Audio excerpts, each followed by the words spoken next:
Hi hello welcome to Madhu's kitchen. வாங்க இப்போ வீடியோக்குள்ளே போகலாம். இன்றைக்கி நம்ம பார்க்க போகிற ரெசிபி வந்து பச்சை மொச்சை குழம்பு வைப்பது எப்படின்னு பார்ப்போமா? வாங்க வீடியோக்குள்ளே போகலாம். பச்சை மொச்சை 1 கிலோ அளவுக்கு எடுத்து உரித்து வச்சு 1/2 கிலோ பயிர் வரும், அதை எடுத்துக்கோங்க. நல்லா பாயில் பண்ணி சால்ட்டு போட்டு வேக வச்சுக்கோங்க.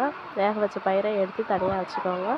சின்ன வெங்காயம் ஒரு 20 சின்ன வெங்காயம் உரித்து வச்சுக்கோங்க. அது கூட ஒரு 3 தக்காளி எடுத்து கொஞ்சம் சோம்பு போட்டு நல்லா வதக்கி ஆற வச்சுக்கோங்க. ஆற வச்சோடனே தேங்காய் துருவலோடு சேர்த்து பேஸ்ட்டாக மிக்சியில் போட்டு நல்லா அடிச்சுக்கோங்க. அடுத்து தாளிப்பு பார்க்கலாம்.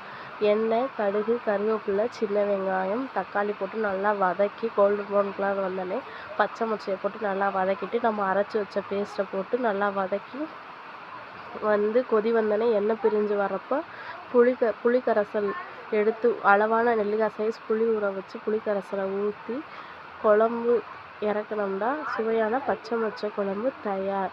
இந்த ரெசிபி உங்களுக்கு பிடிச்சிருந்தா மதுஸ் கிச்சனை லைக் பண்ணுங்கள், ஷேர் பண்ணுங்கள், சப்ஸ்கிரைப் பண்ணுங்கள். தேங்க்யூ. வேறு என்ன ரெசிபி போடலான்ட்டு கமெண்ட் பாக்ஸில் கமெண்ட் பண்ணுங்கள். பாய்.